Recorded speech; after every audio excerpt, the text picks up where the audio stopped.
and welcome to Quadriga.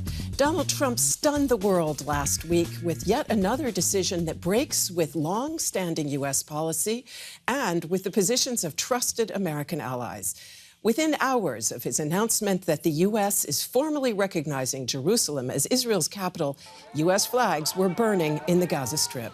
Hamas, the Islamist movement which controls Gaza, said Trump's decision will open the gates of hell on U.S. interests in the region, and it called on Palestinians to foment a new intifada uprising.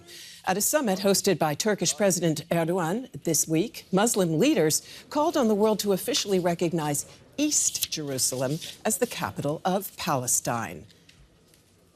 Trump's Jerusalem plan, a capital mistake? That's the question we want to discuss here on Quadriga today with our guests. It's a pleasure to welcome Susan Neiman back to the show. She's an American philosopher and an author who serves as director of the Einsteinforum in Potsdam. She says this is a terrible decision which will only make the peace process harder. The world should know it's not a decision supported by American Jews, 75% of whom are against it. And Alan Posener's back with us. Welcome to you. He's a commentator for the daily newspaper Die Welt, and he says peace begins with recognition of reality. And to this day, most Arab states don't recognize the existence of the Jewish state, so how can they then talk about peace? And it's a pleasure to welcome Akram Baker. He's a Middle East analyst of Palestinian origin, and he worked as a campaign consultant for Barack Obama. He calls Trump's decision an act of diplomatic arson and says Trump is willing to sacrifice not only the Palestinians, but also whatever remnants of credibility the U.S. government had as an even-handed arbiter. So, Susan, we know that President Trump often sees foreign and domestic policy as one, America first, but he's faced pretty scathing criticism from many, many people at home in the U.S., including, as you pointed out in your opening statement, many Jewish groups, the Association of Reform Jews, the largest Jewish group in the U.S. So who does like this decision? Whom is it aimed at? That's a great question, Melinda, because most people don't know this. And if I didn't, I would suspect the lie that, basically comes from the protocols of the elders of Zion, that Jews run the world, Jews run the United States, and that's why U.S. policy towards Israel has been so one-sided. On the contrary, the main people who support this are the largest part of Trump's base, American evangelical Christians. And they support it for a reason that will sound crazy, looked at from the outside. They believe in the apocalypse. They believe that Armageddon has to happen in the Middle East. They believe that there has to be a gigantic war there, at the end of which the Messiah will come and all the Jews who haven't converted will go to hell. So this is actually a deeply anti-Semitic group of people. I've met some of them. It's astonishing. But it is by no means a decision either of the majority of the Jewish people or in our interests at all. And at any event, those are key voters for Donald Trump, part of his so-called base. So they're the only people who are 100% behind him at this point. Alan Posener, amongst those who condemned this decision within the United States are all but 2 of the last 11 U.S. ambassadors to Israel. And a number of them told the New York Times that even if, as you said, this does to some degree represent a recognition of realities on the ground, it is very bad diplomacy and will make it much harder to get a lasting, sustainable settlement in the Middle East. Well, you have to ask... I mean, all these ambassadors must know, because they were part of the process, that there has been no lasting and sustainable peace in the region since 1948. So why this particular action, which simply constitutes a recognition of the facts on the ground, should somehow make it more difficult to achieve something which hasn't been achieved already, beats me. I think Trump's speech, he said, on the one hand, we recognize Jerusalem as the capital of Israel. On the other hand, he said this does not preclude any agreement on borders and so on and status in the future. It's perfectly possible, and we should aim at that instead of going over the old historical facts and myths again and again and again, say, OK, It's true. Jerusalem is Jerusalem's capital. Now, what else can it be? Could it become, as Erdogan has said, as Mr. Putin has said, the capital also of a Palestinian state? What has to happen to go in that direction? Of course, you can open the gates of hell, you can have days of rage, you can go around killing people. Everyone knows that's not going to solve the problem. I want to come back to the question of how much this decision by the U.S. might preclude or not. But let's first pick up on the question of whether we're going to see days of rage. You said that Trump is essentially sacrificing the Palestinians. But despite Hamas's calls for an intifada, it's been relatively quiet so far. Why is that? Could it be that the Palestinians themselves say this is actually amounts to a recognition of facts on the ground? No, I think everybody knows that the fact on the ground that Israel has been occupying Jerusalem since 1967. That is the fact on the ground, so we should recognize that.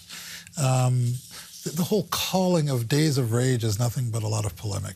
The fact is that at the same time, 1,500 Palestinians have been wounded and 4 killed in the past few days, or shall we say, in the past week. I wouldn't call that a little bit of a problem. I would call that 4 Palestinians killed by Israel and 1,500 wounded. So I don't know what you want to call a big conflagration. The fact is that any intifada which will come out of this or not is going to come from the street, from the Palestinian people themselves, not from the Hamas leadership nor Mahmoud Abbas. So let's dig a bit deeper and let's begin with President Trump's announcement itself. As he made that announcement on the 6th of December, he expressed confidence that his decision would reactivate the dormant peace process. Let's listen. It is time to officially recognize Jerusalem as the capital of Israel. While previous presidents have made this a major campaign promise, they failed to deliver. Today, I am delivering. I've judged this course of action to be in the best interests of the United States of America and the pursuit of peace between Israel and the Palestinians. I believe that all or most of the European countries will move their embassies to Jerusalem, recognize Jerusalem as Israel's capital. Susan, Donald Trump actually does seem to take peace in the Middle East as seriously as he takes anything else. He's put his most trusted advisor, his son-in-law, Jared Kushner, on this. He has made a lot of statements about it. Is it really absolutely out of the question that this shock could somehow jolt a very dormant peace process back into life? I think it's absolutely out of the question.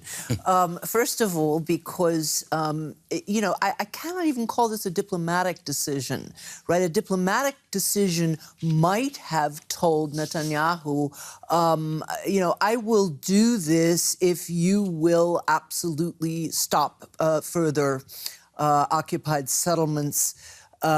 Whether one could have believed such a promise from Netanyahu is another thing, since, those promises have been made and broken before. But something symbolic in return for this recognition, he got absolutely nothing. The fact that he left it open that something else might happen later is, Jerusalem is the most symbolic issue in the whole peace process. So all of these things are symbolic, It's not about facts on the ground, it's about what these things mean symbolically. And the fact that Jerusalem was left in the Oslo Accords as the last thing that should be dealt with after, hopefully, one had other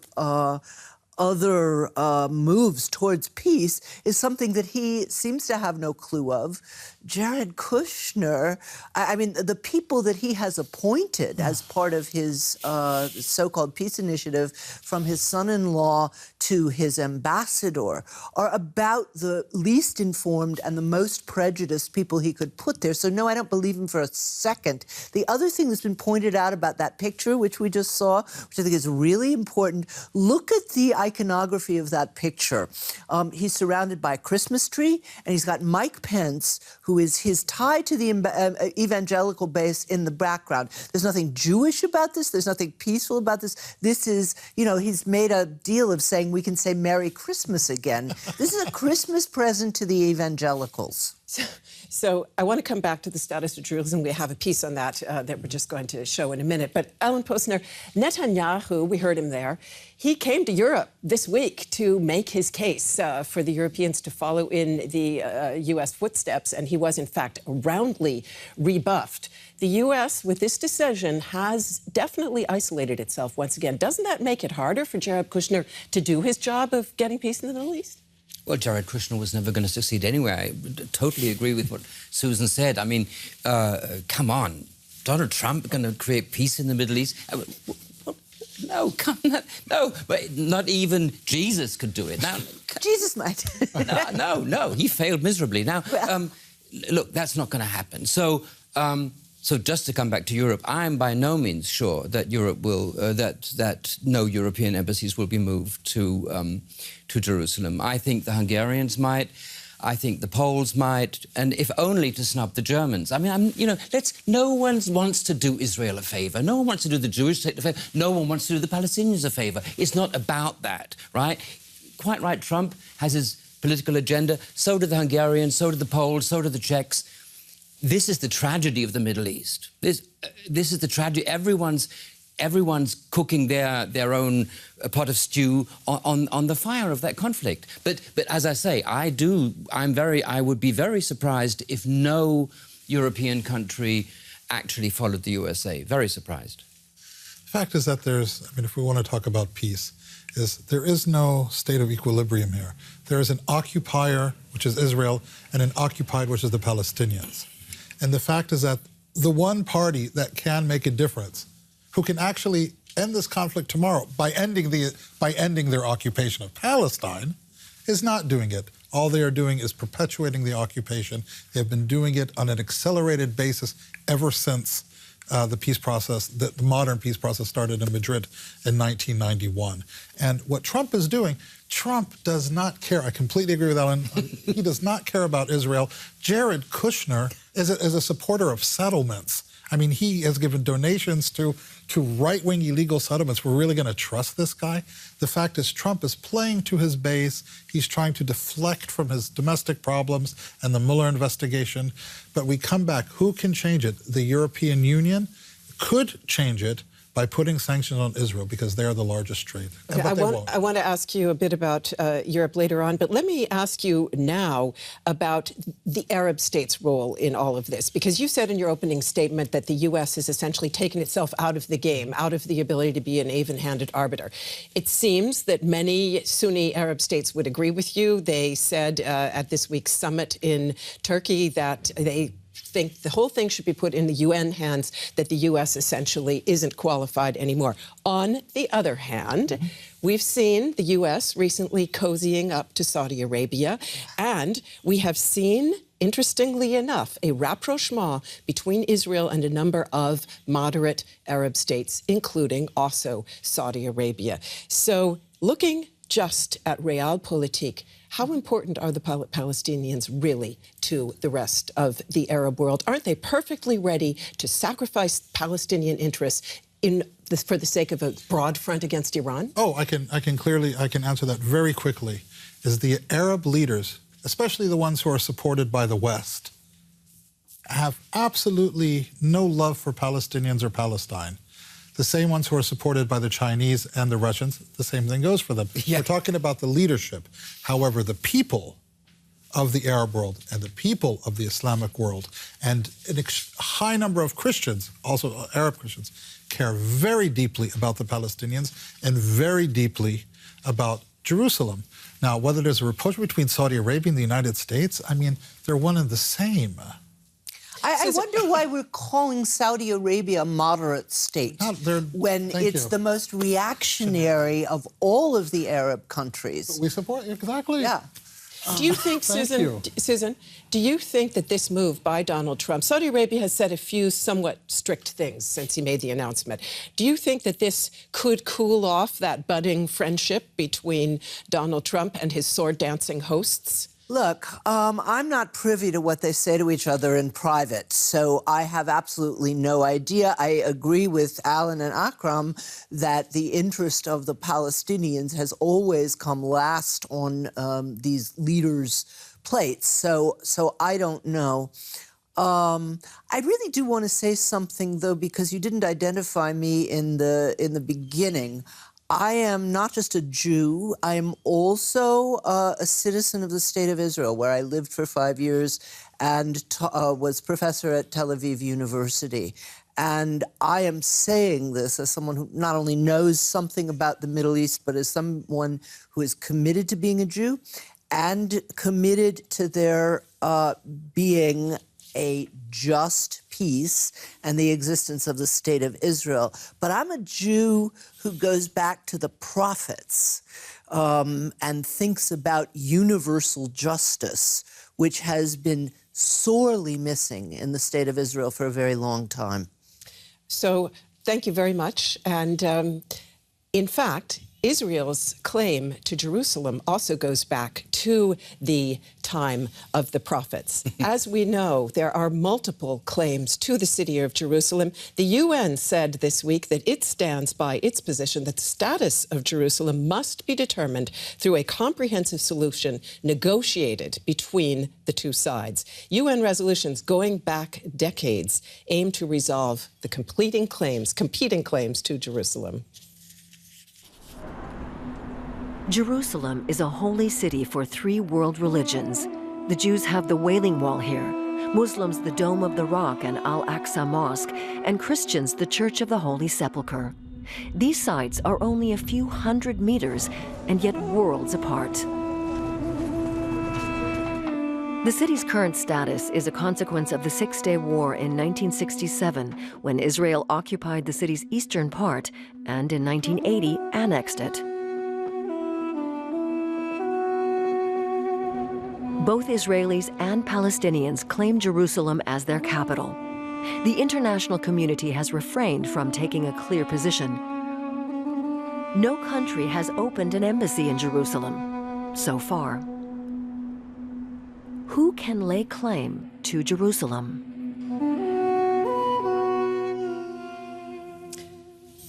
The UN declaration this week reiterated what the UN has said, in fact, for decades, namely that Jerusalem is a final status issue. By that, they mean it is a matter to be decided at the end of negotiations rather than before they've actually even gotten underway.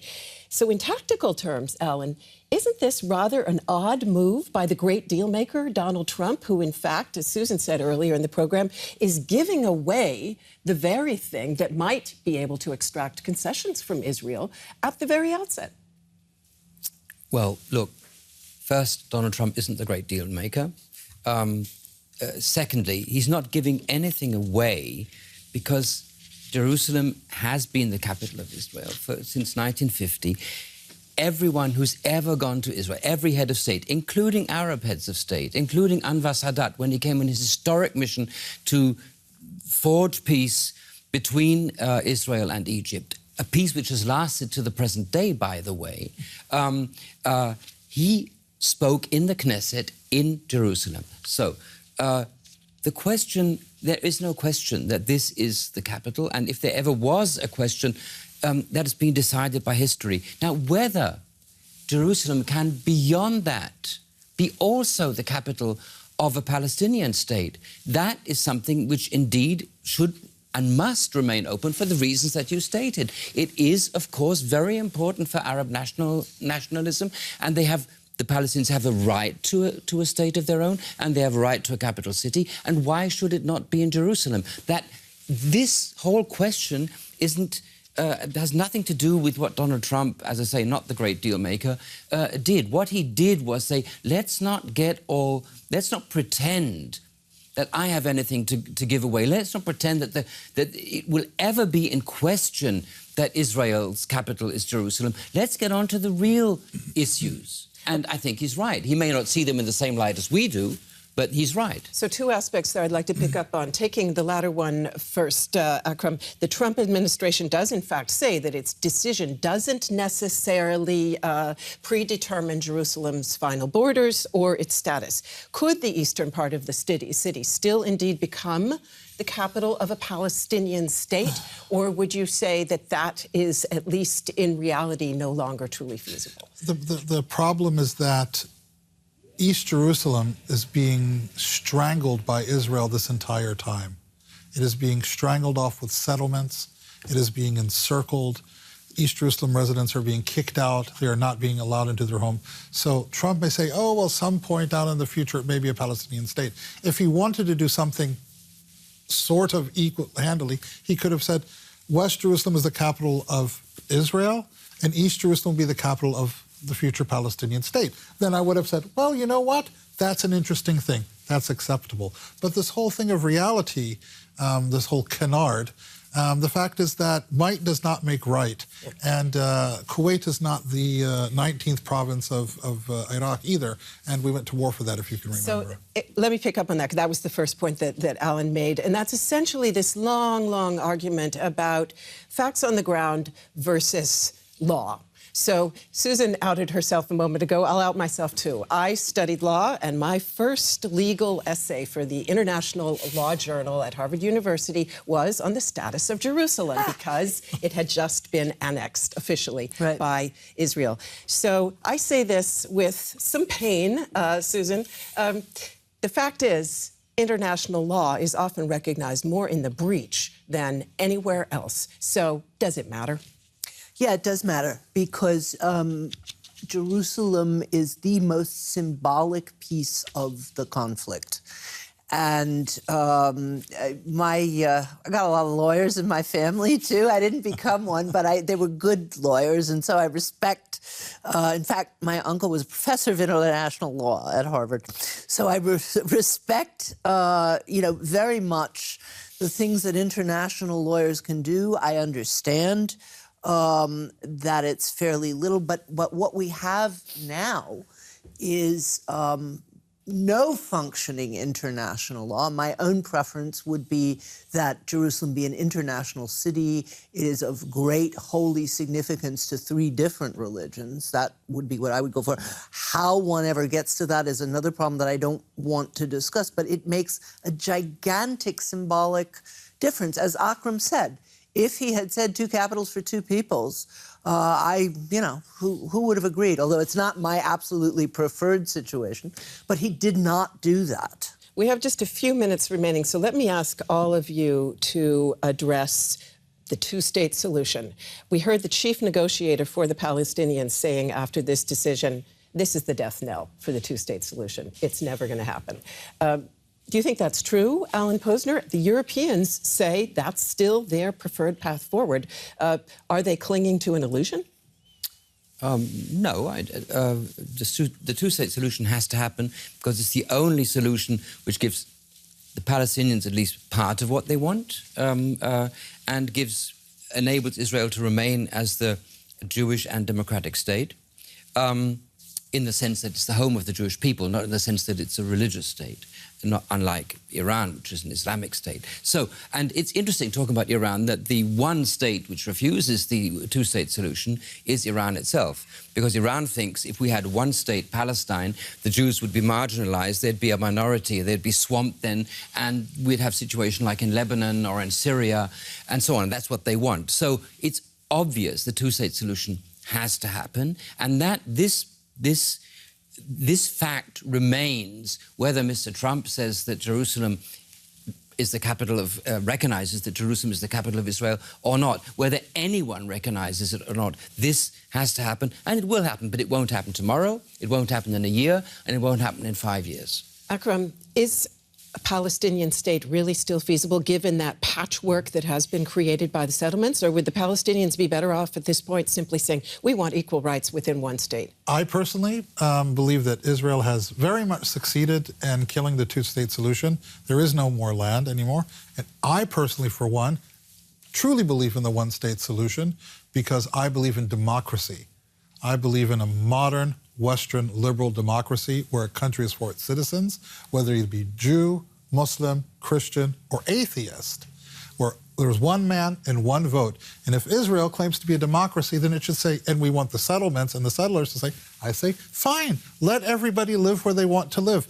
We can all live on the land, we can all share, we'll make one hell of a country together. But Israel doesn't want that. Israel doesn't want, it says it wants a two-state solution, yet it builds settlements everywhere and precludes it. Susan. I can only agree with Akram.